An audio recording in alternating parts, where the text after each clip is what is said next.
Great, thank you.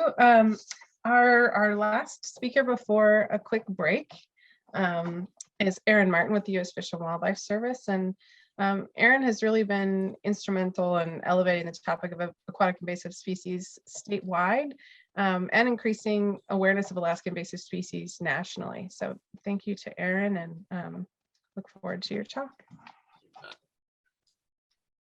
Get this.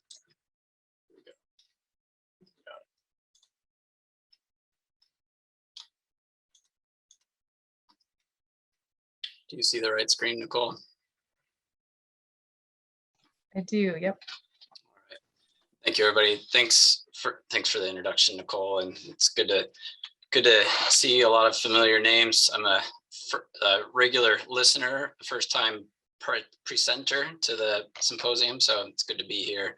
Miss seeing everybody in person. Everybody on this call can appreciate the resources that we all value for food security, to run our businesses, just conduct our day-to-day operations, from food security, infrastructure, getting to the places where you hunt and live. And all of those are at stake from AIS from one viewpoint or another, and those have all been illustrated in the previous presentations. Fortunately, in the Mat-Su and largely across Alaska, we're in the far left corner of the invasion curve, and where we're in prevention, as Toby just highlighted, and around eradication, and then kind of creeping into containment, as it was illustrated with some of the northern pike work and worm work was hopefully on the prevention side. There's definitely locations in the Mat-Su where we're more in the containment side, but other places in the Mat-Su where we're on the eradication side for northern pike and Alodia. Many of you are familiar with the invasive pike mapper that Fish and Game runs. It gives a really great illustration of the known distribution and where all the different control and eradication projects have occurred throughout there. And just huge kudos to Fish and Game and the people that have contributed to putting that together. Similarly, on the Alodia side of things, the screenshot in the bottom right is from the Alaska Exotic Plant Information Clearinghouse, and illustrating all the green polygons are places that Alodia surveys have been conducted, and the red dots are where Alodia has been found in the Mat-Su and is currently in the Anchorage Bowl. So these are two great resources. I'll talk a little bit at the end of the presentation about a new data management platform that's being developed to co-house this information and other aquatic invasive species data. Jessica asked me if I could give kind of a 10,000 foot overview of some of the major issues going on across the state that weren't necessarily species specific, but also hit on some of these, give a little species spotlight on some of the species that may not be in front of us on a day-to-day basis, like northern pike and Alodia. And one of the species I just want to raise a flag of reminding us all about is reed canary grass, which is an invasive riparian obligate plant.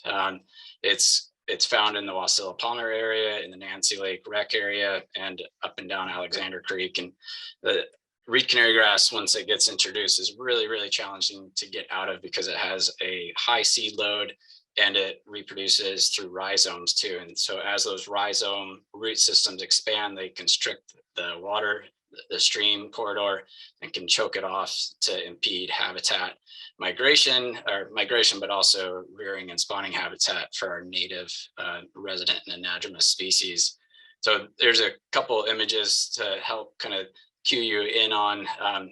It's very distinct from our native grasses, and it's I'm not going to say always, it's most generally out earlier and stays out longer into the season. So if there's something out when you're hunting and it's green and it's doesn't match up with other things, let us know. This is definitely something when you guys are when we're all out in the field doing our different surveys and fishing and hunting and camping trips, to keep an eye out for, but also to be cognizant of not walking through it and spreading the seeds further up and down some of these corridors or moving it out from where we live.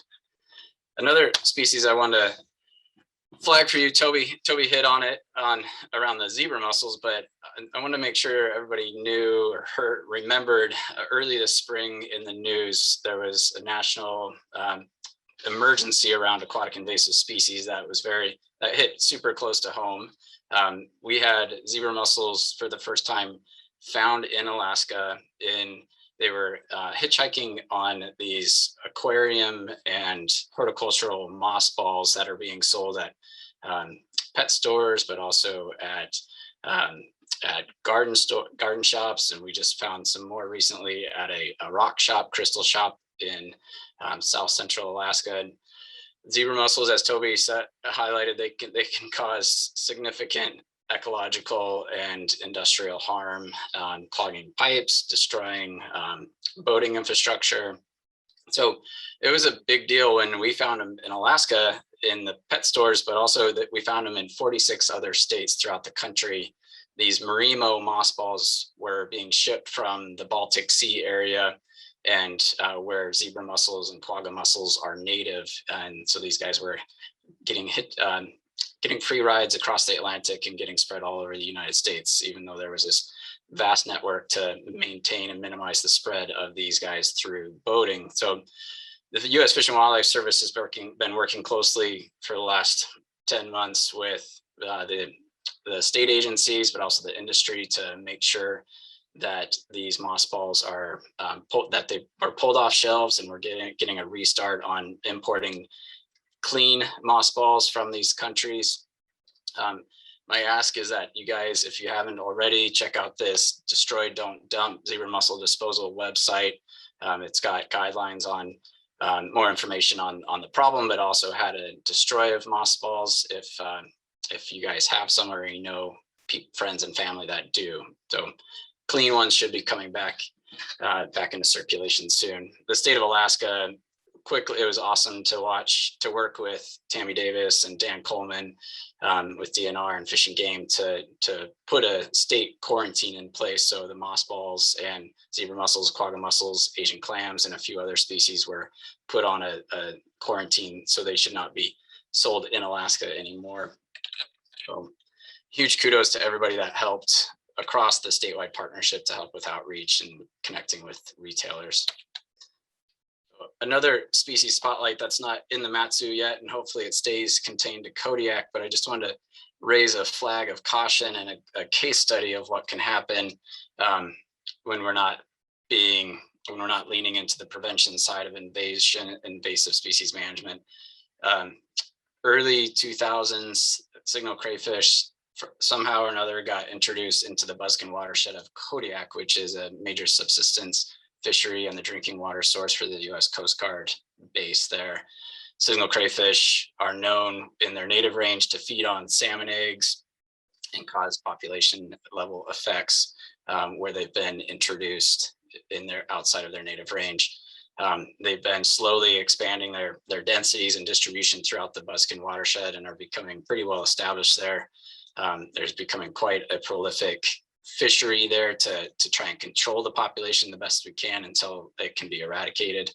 But there's much more information needed on understanding the potential impact. But the Royal, we have had crayfish introduced in a couple other locations on the mainland in the last 20 years. And luckily those, to our knowledge, haven't taken hold. But this has been a really good case study for us to really take some lessons learned on what happens if we don't jump on it quickly and eradicate the populations and lean into the prevention and education side. So I want to take some time to make sure everybody in the Mat-Su Salmon Partnership knew about the Alaska Invasive Species Partnership and the platform that it provides for information sharing. It's got a host of different standing committees, a LODIA committee, government legislation, marine, northern pike, outreach and communications. And then there's an external weed-free committee. And all these groups are coming together of mixed entities from all over the state and having expertise come in from out of the state as well to help us organize around these taxonomic issues or these geographic issues, and then identify resources that can be shared. So it would be outstanding. I know there are some folks in the Mat-Su, and certainly Nicole, thank you, and Dan Coleman and others, thank you for your leadership for helping get further organized in the Matanuska-Susitna Borough area and the Basin. Certainly more partnership and input from other entities would be greatly appreciated from the partnership as a whole. So you can go to the alaskainvasivespecies.org to get more information and sign up for we meet monthly as a partnership, and then the committees meet every couple months or so. One specific effort that's I think there's a right for opportunity and collaboration with the Mat-Su Salmon Habitat Partnership is on outreach and education. As Toby just gave a bunch of good examples of why we need to increase our outreach and education. It's the most cost-effective place to invest our resources. All the initial inventories that we've done have helped us confirm that we have a long way to go to make sure that our stakeholders know that invasive species are an issue, and then which ones they should be concerned about, and then where they can go for information about that and how to report. So I turn you guys to, it'd be great to have some more participation, wider participation in the Alaska Invasive Species Outreach and Education Committee. Contact Deb Kornblatt if you're interested in that. We've got a host of different outreach messaging, and one of our big goals is to have a consistent message around that. So if there are members on the call or participants today that are listening in, please feel free to reach out to me or Nicole or Dan Coleman or Tammy Davis with Fish and Game. And if you have ideas and want to get materials or have questions on drafting up materials. One of the things that Deb Kornblatt and I've been making over the last few years with some help from a fellow a couple of years ago are educational toolkits. They're seen in this bottom left corner. They're aimed at 6 to 10-year-olds and something that people could take to visitor centers or to outdoor events. It's got different types of educational games and interactive 3-dimensional things that people can touch and poke and squeeze and feel and think about more intimately. Kind of trying to make things more interactive from brochures. So if you want one of those, get in touch with me or Deb. And then I wanted to make sure folks know that for many years now, to much credit of Tammy Davis and the people within Department of Natural Resources over the years, we've been able to work with the governor. We, the Royal, we have been able to work with the governor's office to have the 3rd week of June each year declared as the Alaska Invasive Species Awareness Week. And we're always looking for more participants to help with outreach and localized events. We've got all sorts of material that we can help you get things going. A couple of last things I wanted to raise your attention to.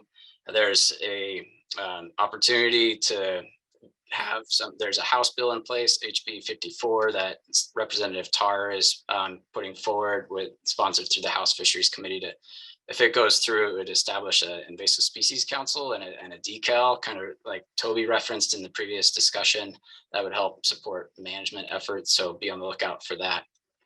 And then as frontline news this week and last week is this infrastructure bill, and there's a lot of language in there around invasive species working on and off federal land. So now is a great time to be talking with your federal partners about opportunities to increase activities on and off of federal land. And then I want to hit on these last 2 things and then I'll wrap it up. I wanted to make sure, so we've been working, the Fish and Wildlife Service has been working with a host of partners to expand the utility of the Alaska Exotic Plant Information Clearinghouse, ACAPIC, which has been the clearinghouse for all the different invasive plant information. We're working to upgrade that to a new ArcGIS platform and being able to add different jurisdictional boundaries on there. And then we also are working with UAA on a new AIS data portal that will consolidate all the different AIS information for fish and Alodia, but also invasive crayfish and some of the marine species that we're really working on already, consolidate that now into a new AIS data portal that will be through the ACC, the Alaska Center for Conservation Science website there. So that's kind of in its beta phase right now. So with that, I will open it up to any questions. We've got a long way to go. as a partnership as a whole. And I think there's so much momentum right now. And I just would keep going back to the Mat-Su strategic plan. And I really appreciate you guys all identifying aquatic invasive species as a priority threat there and all the different actions there. And there's so much that we can do still that needs to be done under those. Thanks, Nicole. Great, thank you, Aaron. Yeah, that was a lot of really nice information and good resources and ways to get involved. I will say being involved in the Alaska Invasive Species Partnership over the last 7 years or so, it's really incredible, the growth, especially in the last 4 years. I feel like the partnership's really seeming to find it's standing. So yeah, and huge thanks to you and others for helping that move forward. I think we're going to do maybe one question, Aaron, and then I want to give folks a chance for our break. Let's see, we have our first question was from Doug, and I'm guessing this is about reed canary grass. Do you know if this is what lines Westchester Lagoon and Anchorage? Yeah, there's reed canary grass right along Westchester Lagoon, and certainly there's been efforts to get it out of there. So another comment or question asking about mussels in the moss balls, and we worked with the state agencies and our law enforcement officers. The retailers turned over all of the moss balls to us, and so it wasn't a formal confiscation legally.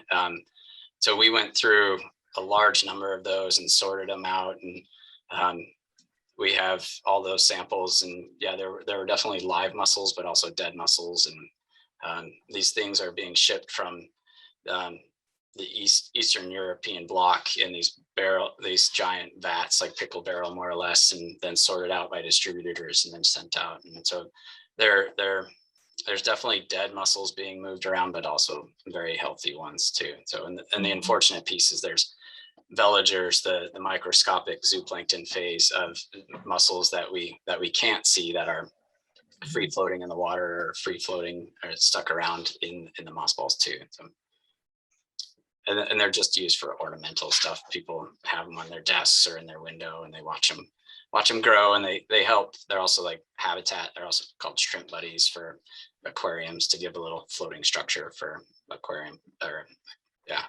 organisms. So, yeah. Thanks, Nicole. Great, thank you, Aaron. So with that, we're going to take a break and reconvene at 2 o'clock to talk about, to hear about updates from the Mat-Su steering committee. So thanks to Aaron and everyone for this aquatic invasive species block, and we'll talk to everybody again at 2.